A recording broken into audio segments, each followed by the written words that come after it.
আসসালামু আলাইকুম। দেখেন আমার ছেলের অবস্থা, তরমুজ খাচ্ছে। আগের দিন খেয়ে খেয়ে রাখছিলাম অর্ধেক, তাই খেয়ে নিচ্ছিল। আর এটা হলো সাবু রান্না করছিলাম, তার আগে দুধটা জাল করে নিয়েছিলাম, রান্নার পরে চুলাতে জাল করে নিয়ে এসেছিলাম। এরপর হচ্ছে সাবু জাল হয়ে গেলে সর পড়ে গেছিলো, সরটা ছেলেকে খেতে দিয়েছি। আর সাবুটা হচ্ছে আমি এখন দুধের ভিতরে দিয়ে, মানে সাবুটা দিয়ে রেখে দিয়েছিলাম, এখন দুধের ভিতরে দিয়ে জাল দেবো। আর এদিকে ছেলে দুধের সর খেয়ে মুখের অবস্থা ওটা হয়েছিল। আর এখন রান্না করছি। সাবু রান্না করতে তো বেশি টাইম লাগে না, যাক চিনিটা দিয়ে দিই। একটু চিনিটা দিলে আবার আমার ছেলে সেটা পছন্দ করে না, সে আবার খাওয়াতে খুব রুচিশীল, মানে রুচিতে না হলে সেটা সে খায় না। এই দেখেন আমার রান্না শেষ, পারফেক্ট। এখন আমি এটাকে কিছুক্ষণ ডেকে রাখবো, ব্যাস। এরপর একটু আইসক্রিম কিংবা দই দিয়ে ছেলেকে খাওয়াবো, ফালুদার নকল ফালুদা আর কি।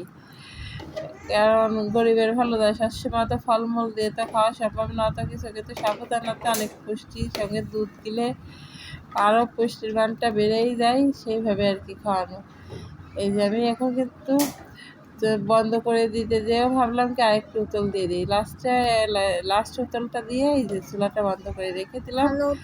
এবার রেখে দেওয়ার কিছুক্ষণ পরে আমি এসে দেখি কি দেখেন উপরে এরকম সার পড়ে গেছে, মানে একটু ঠান্ডা হলে নামাবো, কারণ এটা আমি ওয়ান টাইম আইসক্রিমের বক্সে, রসগোল্লার বক্সে নামাচ্ছিলাম তো, যার কারণে। আর প্লাস্টিকের জিনিসে অনেক গরম খাবারটা না ঢালাই ভালো, না রাখা ভালো, যার কারণে হচ্ছে আমি একটু ঠান্ডা করে নিচ্ছিলাম। দেখা গেছে যে ঢেলে রাখলাম, এখন এই বক্সের মুখ আটকে ওটা হচ্ছে ফ্রিজে রাখবো।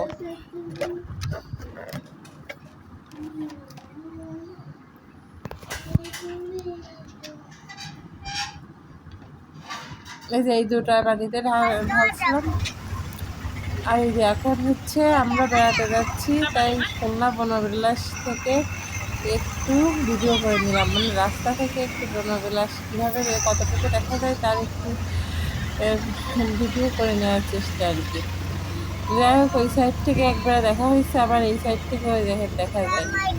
আর এই বনবিলাসের এরিয়াটা শেষ হওয়ার সঙ্গে সঙ্গে এখানে আরও অনেক কিছু দেখা যায়, অনেক এই জোড়ায় জোড়ায় বসে থাকতে দেখা যায়।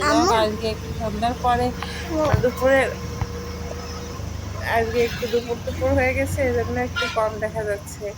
আর এটা হলো আর্মিদের সন্নিবাসে। হঠাৎ করে আমার চোখে আমার স্বামী বললো কি দেখো ট্রেন, তাই তো ট্রেন। আমার ছেলে বলতেছিল কি তুমি আমাকে ট্রেন দেখাবা, বলতে বলতে ট্রেন।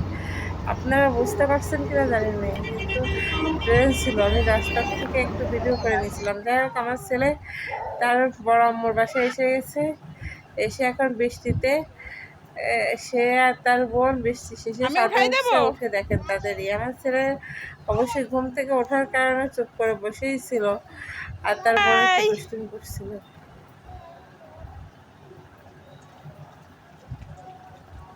যাই হোক, এখানে দুই ভাই বোনের অনেক কথা হয়েছে। আর এটা হলো অ্যালোভেরা গাছ লাগাবে তারই। আর এটা এই বাচ্চাটা আগের দিন দেখাইছিলাম, আর এই হাঁসগুলো আগের দিন দেখাইছিলাম। এই যে করমচা গাছটাই কিন্তু ওই একটা আম দেখাইছিলাম, এটা হলো সেই আমটা। আলহামদুলিল্লাহ বড় হয়েছে এই গাছটা, এই একটা আমই হয়েছে।